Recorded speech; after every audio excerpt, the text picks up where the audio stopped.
विद्यार्थियों, मैं डॉक्टर माला माथुर, सह आचार्य हिंदी, राजकीय महाविद्यालय Merta city, BA part second के हिंदी साहित्य के प्रथम प्रश्न पत्र में रीतिकालीन काव्य में से बिहारी उनके द्वारा रचित सतसई के दोहे हमने प्रारंभ किए थे।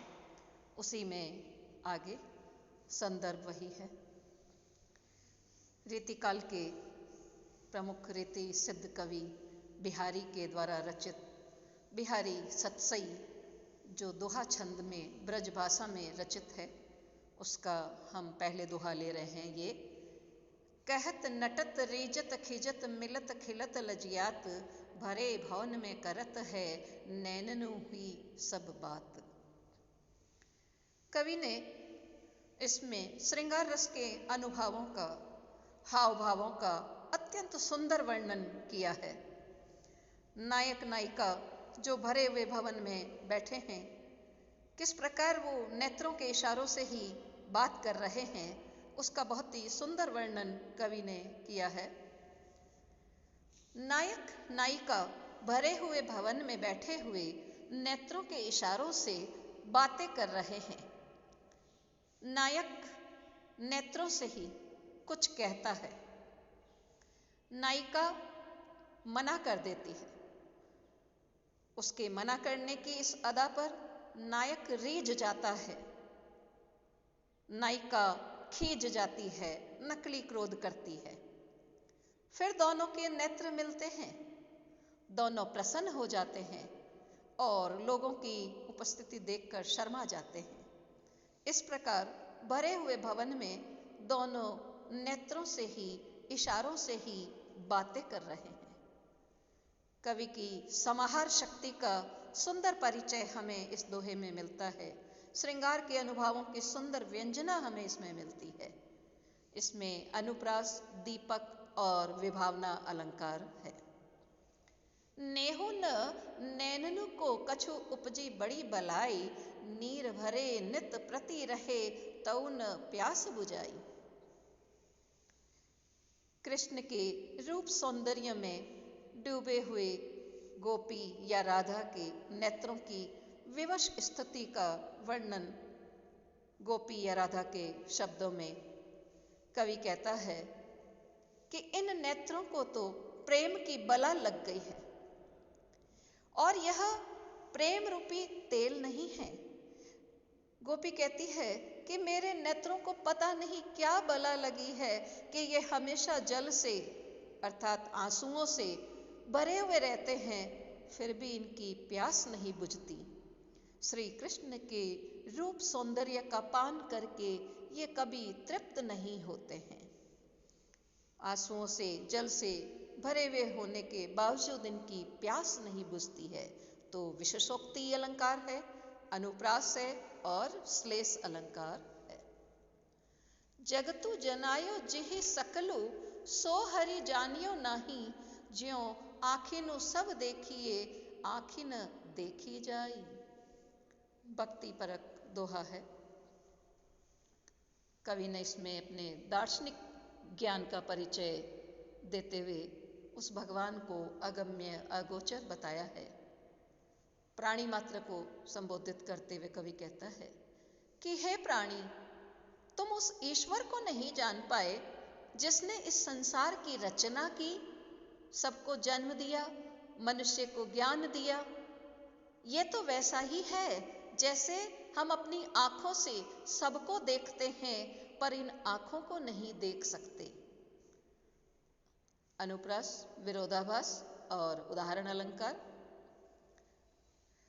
दीर्घ सांस न लेहि दुख, सुख साई ही न भूली, दई दई क्यों कर तू है, दई दई सु कबूली। कवि इसमें कह रहा है कि मनुष्य को सुख और दुख दोनों को समभाव से, समान भाव से ग्रहण करना चाहिए। कवि कहता है कि हे मनुष्य, तो दुख में लंबी सांसें न ले, दुखी मत हो, और सुख में परमेश्वर को मत भूल। तुम दुख में देव देव क्यों पुकारते हो? जो विधाता ने दिया है उसे उसकी कृपा समझकर स्वीकार करो। पहली बार दई दई आया मतलब देव, भाग्य, और दूसरी बार जो दई दई आया है उसका मतलब देना या दिया है। तो यमक अलंकार और अनुप्रास अलंकार। पावक सो नयननु लगे जावकु लागियो भाल, मुकुरु होंगे नेक में मुकुरु बिलो को लाल। खंडिता नायिका का कथन नायक के प्रति है। खंडिता नायिका नायक से कहती है कि हे लाल, तुम्हारे ललाट पर ये महावर जो लगा हुआ है ये मेरे नेत्रों को अग्नि के समान दाहक लग रहा है, जलाने वाला लग रहा है।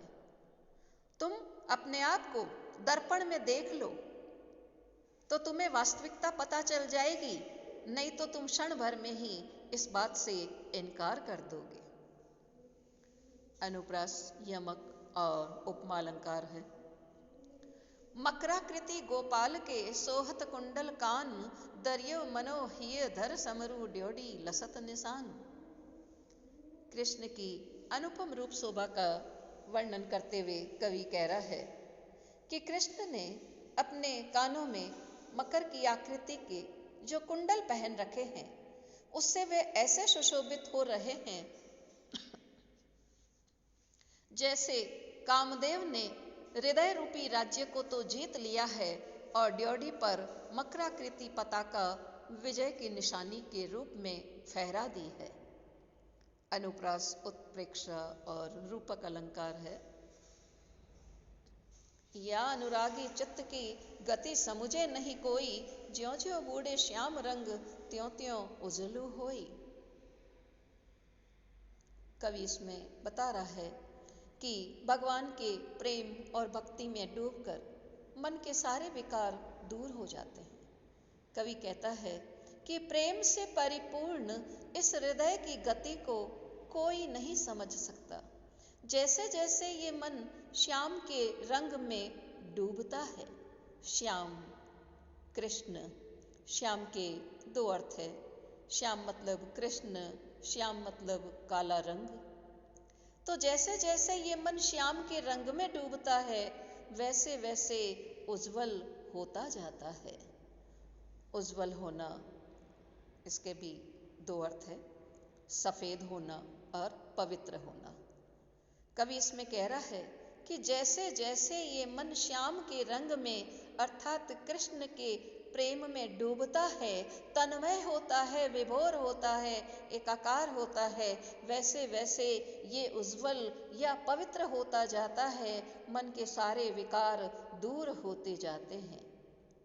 दूसरा अर्थ हम लेते हैं श्याम का काला रंग, कि जैसे जैसे ये काले रंग में मन डूबता है वैसे वैसे उज्जवल का दूसरा अर्थ हम लेते हैं सफेद, वैसे वैसे ये सफेद होता जाता है। तो यहाँ विरोधाभास अलंकार है। विरोध का आभास होता है कि श्याम के रंग में डूबने से कोई भी वस्तु श्याम या काली होती है, उज्जवल नहीं होती है।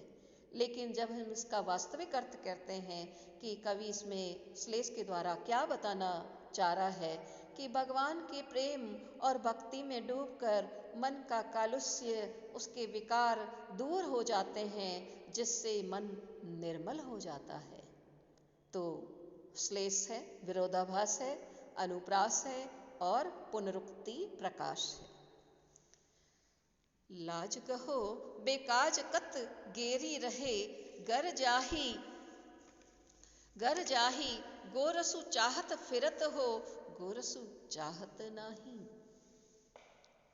दही लेकर जाती हुई गोपी को या नायिका को रास्ते में नायक या कृष्ण रोक लेते हैं।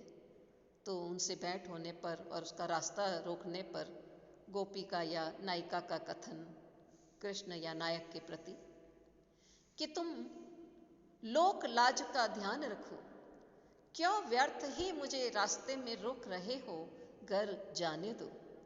तुम्हें तो वास्तव में गोरस अर्थात मक्खन नहीं चाहिए, तुम्हें तो गोरस अर्थात प्रेम चाहिए। श्लेष, यमक और अनुप्रास अलंकार है। जप माला छापे तिलक सरेन एको कामू, मन कांचे नाचे वृथा साचे राचे रामू। भगवान की प्राप्ति के लिए भगवान की भक्ति सच्चे मन से करनी पड़ती है, आडंबर रहित होकर करनी पड़ती है। ये भगवान की प्राप्ति के लिए आवश्यक है। कवि ने इसमें आडंबरों का विरोध करते हुए कहा है कि जप करने से, माला फेरने से, छापा या तिलक लगाने से एक भी कार्य पूरा नहीं होता। जब तक यह मन कच्चा है, वश में नहीं है, इधर उधर भटकता रहता है, तब तक भगवान नहीं मिल सकते। जिसका मन सच्चा होता है, आडंबर रहित होकर सच्चे मन से भगवान की भक्ति करने पर ही भगवान प्रसन्न होते हैं, भगवान मिलते हैं। तो भक्ति परक दोहा है। कवि ने आडंबरों का विरोध किया है और मन की शुद्धता पर बल दिया है। अनुप्रास और काव्यलिंग अलंकार है। गरु गरु डोलत दीन वे, जनु जनु जाचतु जाई, दिए लोभ चश्मा चखनु, लगु पुनि बड़ो लखाई। कवि इसमें ये बता रहा है कि लालच में व्यक्ति एक तरह से अंधा हो जाता है और दर दर भटकता है, दूसरों के आगे हाथ फैलाता रहता है। तो लालच में व्यक्ति कैसा हो जाता है, वही बात कवि इसमें बता रहा है कि लालची व्यक्ति दीन बनकर घर घर डोलता फिरता है, प्रत्येक व्यक्ति से मांगता फिरता है। उसने अपने नेत्रों पर जो लालच रूपी चश्मा लगा रखा है, जिससे उसे छोटा भी बड़ा दिखाई देता है। जैसे चश्मा लगाने से छोटी वस्तु भी बड़ी दिखाई देती है, वैसे ही लालची व्यक्ति किसी भी छोटे व्यक्ति को भी अपने से बड़ा मानकर मांगने लग जाता है, क्योंकि उसे हर व्यक्ति धनी और संपन्न ही दिखाई देता है। अनुप्रास, पुनरुक्ति प्रकाश, रूपक और काव्यलिंग अलंकार है। भाषा के बारे में आप याद रखें कि सब में आपको बताना है ब्रजभाषा। इसी तरह छंद आपको दोहा बताना है। आवत जात न जानियतु, तेज ही तजी सियरानु, गरह जवाई लो गटियो, खरो पूस दिन मानु। गर जवाई का ससुराल में सम्मान नहीं होता, यही बात कवि इसमें बता रहा है। गर जवाई अर्थात जो हमेशा ससुराल में ही रहता है, कि गर जवाई ससुराल से कुछ समय के लिए बाहर जाए और चाहे वो फिर अंदर आए, कोई उसकी तरफ ध्यान नहीं देता, उसका सत्कार नहीं करता। उसकी स्थिति तो पौष मास के सूर्य की भांति है, जो सर्दियों में अपना तेज खो देता है, जिससे वह कब उदय होता है कब अस्त होता है पता नहीं चलता, क्योंकि अत्यधिक सर्दी के कारण उस समय सूर्य की तपन महसूस नहीं होती है। एक तरह से कवि ने इसमें स्वयं की पीड़ा भी उजागर की है। उपमा और अनुप्रास अलंकार है। मैं समुझियो निर्धार, यह जगु काचो काच सो, एके रूपु अपार, प्रतिबिंबित लखियतु जहां। भक्ति परक दोहा है। परमात्मा जो इस संसार में अनेक रूपों में प्रतिबिंबित होता है, इस दार्शनिक विचारधारा को बहुत ही सुंदर शब्दों में, अत्यंत सरल शब्दों में कवि ने व्यक्त किया है। कवि कहता है कि मैंने निश्चित रूप से समझ लिया है कि यह संसार कांच के समान कच्चा है, क्षणभंगुर है, अस्थायी है, परंतु इस कांच में, उस कांच मतलब संसार कि इस कांच में एक ही ईश्वर का रूप असंख्य रूप से प्रतिबिंबित दिखाई देता है। अर्थात संसार के सभी पदार्थों में उस एक ही परमात्मा का प्रतिबिंब है। परमात्मा सर्वव्यापी है। उपमा और अनुप्रास अलंकार। बड़े नहूजे गुणनु बिनु, बिरद बड़ाई पाई, कहत दतूरे सौ कनकु, गहनो घड़ियो न जाई। कवि इसमें बता रहा है कि नाम का नहीं, नाम की अपेक्षा गुण का महत्व होता है। कोई व्यक्ति अपना बड़ा या अच्छा नाम रख ले, लेकिन अगर उसमें गुण नहीं है तो वो बड़ा नहीं हो सकता है। तो कवि कहता है कि बिना गुणों के व्यक्ति बड़ा नहीं हो सकता, चाहे उसे कितना भी यश मिल जाए, प्रशंसा मिल जाए। जैसे दतूरे को कनक कहने से उससे गहने नहीं गढ़ाए जा सकते। कनक सोने को भी कहते हैं, स्वर्ण को भी कहते हैं। तो स्वर्ण से गहने गढ़वाए जा सकते हैं, आभूषण बनवाए जा सकते हैं। और धतूरे को भी कनक कहते हैं, लेकिन केवल कनक नाम होने से धतूरे से आभूषण नहीं बनवाए जा सकते, उसमें आभूषण गढ़ने का गुण नहीं आ सकता है। तो नाम से कुछ नहीं होता है, व्यक्ति में गुण होना चाहिए और गुण संपन्नता से ही उसे महत्व मिलता है। तो अनुप्रास और अर्थांतरन्यास इस वीडियो में इतना ही। धन्यवाद।